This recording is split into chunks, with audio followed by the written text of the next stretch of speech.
Okay, so here we are for the third of our videos for New Hampshire history. Couple of housekeeping matters first. Those of you who are paying the freight, first of all, if by the time I've seen this I don't have your topics, you are a naughty kitten. Please get that in, or I will do one of two things depending on how arbitrary I'm feeling. One, I may simply say, okay, they don't intend to submit a presentation or a book review expedition.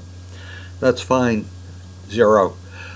Or I may, may just become surly and hold my breath until I turn blue. Anyway, the other thing I want to caution you on is be careful that you're keeping track of the personalities that I've outlined. You'll see that there's a list in reading 1. Please take some time, think about places I might have mentioned them where you've seen them in the reading, or what you've been able to find out on your own. Make sure you know about them because they will appear on the midterm. Ta-da! Okay, so when we last left, I was blathering on about the Native American population, what a great thing they had. It was kind of sustainable. I did mention a couple of the realities that, you're living awfully close to the earth and it must have spent a lot of time being cold and wet. But one day, some of them were looking out and, started seeing these big ships appearing. I can only imagine the response was, there goes the neighborhood. Well, anyway, there a bunch of scholarship recently that's indicated that there were, in fact, European contacts with the Indian population even earlier than Columbus, kind of between the Vikings and them. There are some legends about Vikings in New Hampshire and down in Hampton at the Tuck Museum. There's in fact a stone that purports to have marked the grave of one of them. But in any event, there were a lot of those. The first modern post-Columbian contact was Verrazano, who was working for King Francis I of France, sailing up and down the coast. And it was almost a century later that the British sent Martin Pring, P-R-I-N-G, to examine what was over here, kind of take inventory, see if there was anything worth stealing. And he is actually the first to have sailed up the Piscataqua. He was quite impressed with the amount of timber and also sassafras. So, anyway, by 1614 there were fishing villages established in New Hampshire. In the 1620s, we started to actually see settlements on the Isles of Shoals, just off the what's now the New Hampshire coast. By 1623, there had been at least one attempt at a settlement in Rye, and Dover was established, making it one of the oldest continuously inhabited places in the country, or inhabited by Europeans. Anyway, a big name to watch as you're looking through this stuff is John Mason. John Mason received a large grant of land from the British throne, and along with a guy named George. Basically, he was granted everything between the Merrimack and Kennebec rivers. He and George split up, and Mason ended up with basically everything to the west of the Piscataqua River, and George got the state of Maine. Um, anyway, the primary focuses were fishing and timber. And Mason did actually never set foot in New Hampshire. He bankrolled the operation, lost gobs of money, and died in 1635. The people who were over here had come over to work for him. Basically, they basically stole anything that wasn't nailed down. And he was, buried in England. He did do one thing, though. He named this area New Hampshire, after his home shire in England. So the economy, first of all, remember, one of the things that distinguishes New Hampshire from Massachusetts is that the Europeans settled in Massachusetts for religious freedom. They were Calvinists, of one stripe or another, depending on who they were. They wanted to perfect humankind, and to quote the Blues Brothers, they were on a mission from God. In New Hampshire, people came over to make a buck, try to improve themselves. It was a lot more live and let live attitude. And I'm not saying that religion was unimportant. One of the first things that was done whenever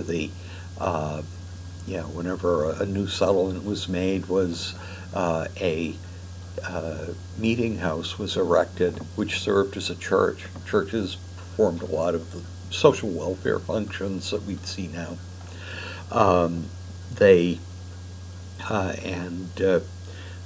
Also for local governance.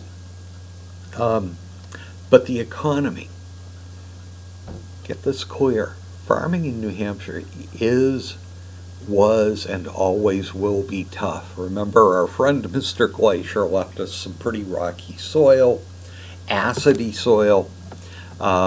It's not great. If you have a good piece of soil to grow stuff in New Hampshire, you have a rarity.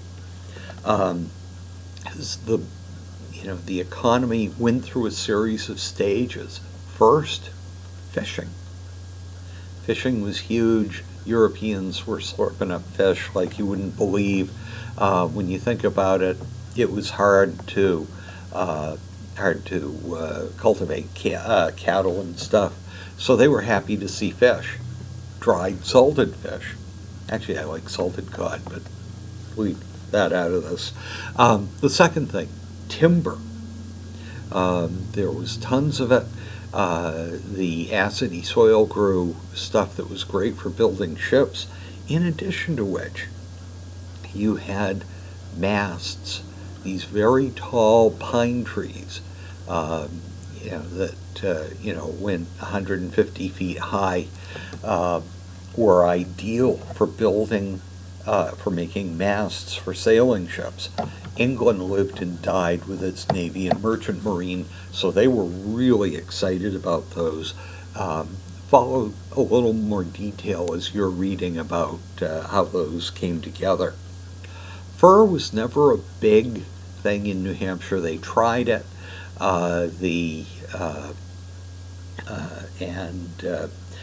Between the demise of the Indians and the demise of the fur bearers, really never worked out. Lumber, huge deal. So anyway, looking at some of what went on, a name you should be familiar with is John Cutt, C-U-T-T. He was the first president, not royal governor, but president of New Hampshire. He presided over a council. One of the things that you'll see is throughout New Hampshire history, checks and balances have been a really important thing. Anyway, but John Cutt never really served much. He was appointed in 1680 and really died before he could do much. One of the things he did was, however, establish a great New Hampshire holiday, which is called Fast Day. The council felt badly for John Cutt's condition and declared a day of prayer and fasting, hoping for his recovery. That didn't work out, but the holiday stuck up until the very late 20th century, when it got booted for other holidays. And it's too bad, because it was a nice holiday at the beginning of spring. I always liked it. Anyway, power. Several families, the Cutts, the Vaughns, the Waldrons, all tried to claim authority. But one of the families that you should know about and really pay attention to are the Wentworths. There was John Wentworth I, who was an assistant royal governor. He took some steps in making New Hampshire government more businesslike, rules in the legislature, dress code, conduct code, that sort of thing. Actually publishing legislative acts, so you know what the law was. Benning Wentworth was governor from 1741 to 1765. Benning Wentworth is one of the heroes of my second childhood. Benning Wentworth was busy selling royal grants, not only in New Hampshire, but he actually sold them into Vermont without authority. Nothing like a good real estate scam, I say. Anyway, and there's a great picture in the Stecker text of Benning Wentworth. Real interesting character and very capable. He forged alliances that helped get New Hampshire through the French and Indian War. And finally, there was John Wentworth. I call him John Wentworth the Younger, from 1765 to 1775. Very innovative, not as imperious as Benning Wentworth. He took steps to open up the western part of the state. He, for one thing, chartered Dartmouth College. That was founded not so much to educate the Indian as to develop ministers for New Hampshire's pulpits. He pioneered a road that went through to Dartmouth, that opened things up for development. He also pioneered some agricultural techniques. He actually established a farm in what's now Wolfboro. He was actually very thoughtful, very interesting character. Unfortunately for him, events overtook him, and John Wentworth was not literally, but all but kicked out of town. Again, the capital was in Portsmouth at the time, and kicked out of town. He later went on to a long career as governor of Nova Scotia, so things worked out for him. Anyway, checks and balances, a big deal in New Hampshire. Whenever you're looking at anybody with any kind of power, there's somebody looking over your shoulder.